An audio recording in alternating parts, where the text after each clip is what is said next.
కొమ్రంభీం ఆసిఫాబాద్ జిల్లా కాగజ్ నగర్ పట్టణంలోని ఇందిర మార్కెట్లోని కూరగాయల దుకాణాలు బుధవారం బంద్ ప్రకటించి నిరసన వ్యక్తం చేశారు.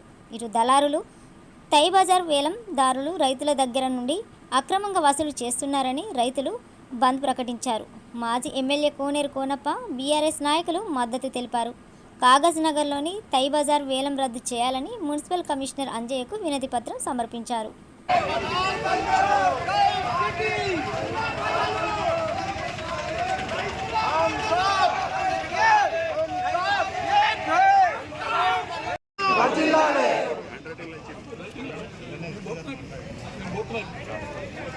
మొత్తం కలెక్టర్ గారిని ఒకటే డిమాండ్ చేస్తూ ఉన్నా. గత 5 సంవత్సరాల నుంచి తై బజారు రద్దు చేసినందువల్ల రైతులు సంతోషంగా ఉన్నారు. మళ్ళీ నిన్న రోజున గుట్టకు 30 రూపాయలు చెప్పి తై బజారీ వసూలు చేస్తామని ఎవరినో కాంట్రాక్టర్ను పెట్టి రైతులను ఇబ్బంది పెట్టే కార్యక్రమం చేస్తూ ఉన్నారు.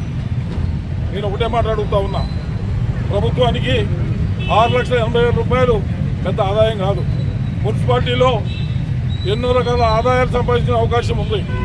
అది పోకుండా ఇలా రైతుల ఎత్తి మీద భారం పెడుతూ బుట్టకు 30 రూపాయలు అంటే రైతుకు వచ్చేది 100 రూపాయలు. ఈ బుట్టలు లెక్కిన ఆ 100 రూపాయలు కూడా తై బజార్కే కట్టాల్సి వస్తుంది.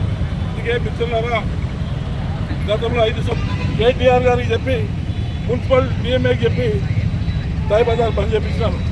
ఇవాళ మళ్ళీ మన మీద ఇబ్బంది పెడతా ఉన్నారు. నేను ఒకటే కోరుతా ఉన్నా, ఇక్కడ ఎవరెవరైతే ఓట్లు వేయించుకున్నారో ఎమ్మెల్యే 2.5 లక్షల రూపాయలు కట్టాలా, ఆయన ఒక నెల జీతం 2.5 లక్షలు.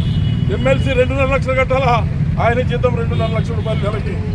కోనప్పకి 70,000 రూపాయల పెన్షన్ వస్తుంది, ప్రవీణ్ కుమార్ గారికి 1,00,000 రూపాయలు వస్తుంది. 6,80,000 రూపాయలు ఈ నలుగురిది బాధ్యత వాళ్ళే కట్టాలా. ఈ రైతులు మాత్రం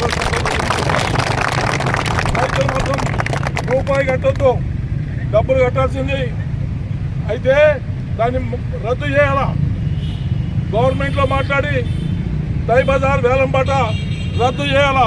లేని పక్షాన ఈ గ్రామానికి, ఈ నియోజకవర్గానికి 9 బాధ్యులు ఉన్నారు. ఇప్పుడు ఈ 9 బాధ్యులు డబ్బు కట్టి రైతులు 1 రూపాయి కూడా వసూలు చేయొద్దని మనం చేస్తా ఉన్నా. ఈరోజు కలెక్టర్ గారికి మేము మెమోరాండం ఇస్తూ ఉన్నాం. మీరు కూడా మున్సిపల్ కమిషనర్కి మెమోరాండం ఇవ్వండి. రేపటి నుంచి మీరు దుకాణాలు ఓపెన్ చేసుకోవాలా, కూరగాయలు అమ్మాలా, రూపాయి డబ్బులు ఎవరికి మీరు కట్టొద్దని చెప్పి మనం చేస్తాం.